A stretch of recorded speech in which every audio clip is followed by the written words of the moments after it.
muddo ku dhow bil dagaal qadhaadh oo u dhexeeya ciidamada deegaanka xaqdurka gobolada Sool, Sanaag iyo Cayn iyo kuwa Somaliland ayaa dagaal qadhaadh ku dhex maray magaalada Laascaanood ee xarunta gobolka Sool, walow kaba dambeystii ciidamada Somaliland laga saaray magaalada. waxay bilaabeen duqeymo ay ku garaacayeen magaalada dhexdeeda, waxaana geysteen burbur iyo khasaare lixaad.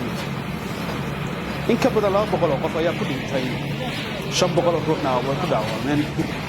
in ka badan 200 oo kun oo qof ayaa ka barakacay magaalada Laascaanood ee xarunta gobolka Sool, iyagoo ka talaabay xuduudaha oo gaadhay Puntland iyo Itoobiya.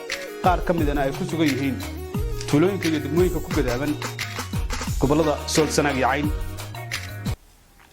ciidamada xaqdurka ah ee gobolada Sool, Sanaag iyo Cayn iyo kuwa Somaliland ayaa hadda isku horfadhiya galbeedka magaalada Laascaanood ee xarunta gobolka Sool, walow bilowgii ciidamada Somaliland laga soo fiijiyay guud ahaan dhanka bariga.